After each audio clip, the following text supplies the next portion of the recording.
Ayan, may galon shoutout guys. Good evening, good afternoon, good morning sa mga panig ng mundo. So nandito tayo sa may harapan ng Star City, Yan, dito sa Pasay, So ngayong araw guys ay nakapagtataka kasi araw ng Huwebes. Usually kasi araw ng Saturday or Sunday na nagdagsa ang mga tao dito, pero ngayong araw Thursday nakapagtataka bakit maraming tao, So puntahan natin at mga ngusyuso tayo, makimarites tayo bakit dagsa ang tao ngayon sa Star City.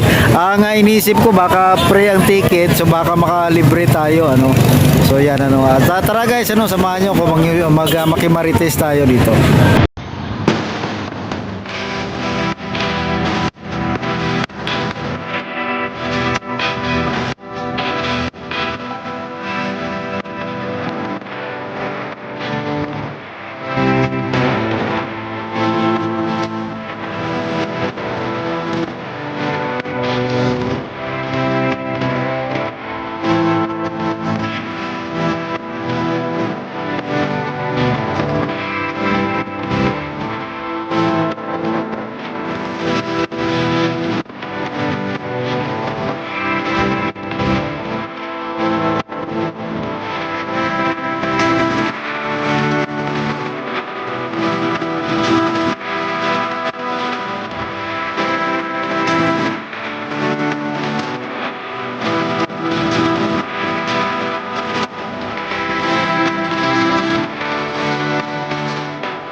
So ayun nga guys, ayon sa ating information na nakuha, nakita nyo naman yung mga bus.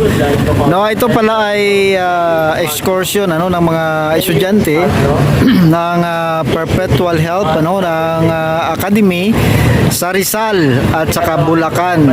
So yun pala, kaya pala dagsa ngayon ang mga tao, no. Ang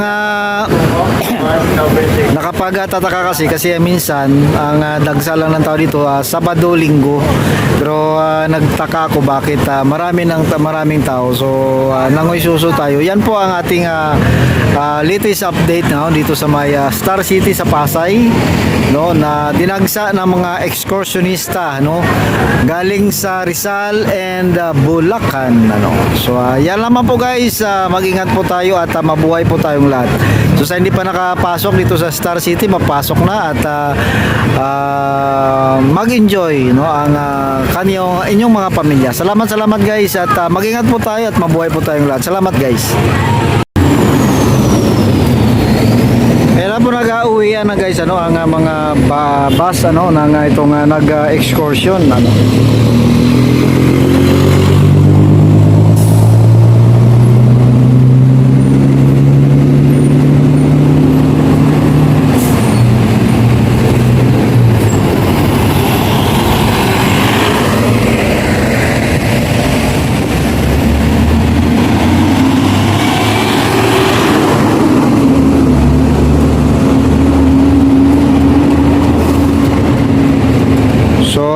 pasalamat tayo na nagbukas ito ulit ang Star City. Alam nyo guys, ito ay matagal ding na-close dahil nga sa sunog, no, na nangyayari dito. So pasalamat tayo na bumukas ulit itong pasyalan na paboritong pasyalan, no, ng mga bata, no, pamilya.